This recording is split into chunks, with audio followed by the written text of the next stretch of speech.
আসসালামু আলাইকুম ওরহমতুল্লাহি আবরকাত। সবাইকে প্রীতি ও শুভেচ্ছা জানাই আমার এই মূর্খ বাঙালি চ্যানেল থেকে। দেখেন, আমি যে জামাতরে পছন্দ করি না, আমি যে জামাত শিবিরে পছন্দ করি না, কি কারণ? তাদের কোনো নেতা কর্মীদের আইকিউ লেভেল কুকুরের চেয়ে খারাপ। একটা রাস্তার কুকুর আছে না, শুয়োর এগোচ্ছে খারাপ।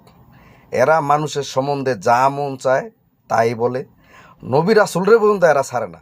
এই মাদারচোদ গতকালকের এক বক্তব্যতে বলতেছে যে এই শিবিরের এক লিডার এক বিধবা নারীরে মানে নিজে বলাৎকার করে আত্মগোপনে গেছে। এর ঘটনা উদ্দেশ্য করে সে বলতেছে যে নবী গো আমল থেকেই এক সাহাবার বউ আর এক সাহাবার পছন্দ করে লাইতো, পরের দিন শেষে তারা সরাসরি অফার করতো যে তোমার বউ আমারে দিয়া দাও। এগুলা নবী গো আমল থেকে বলে চলতেছে। ওরে জুতা দা পিটানো ফরজ হয়ে গেছে না? আর এই জামাত শিবিরকে সাপোর্ট করে কোন খানকির পোলারা।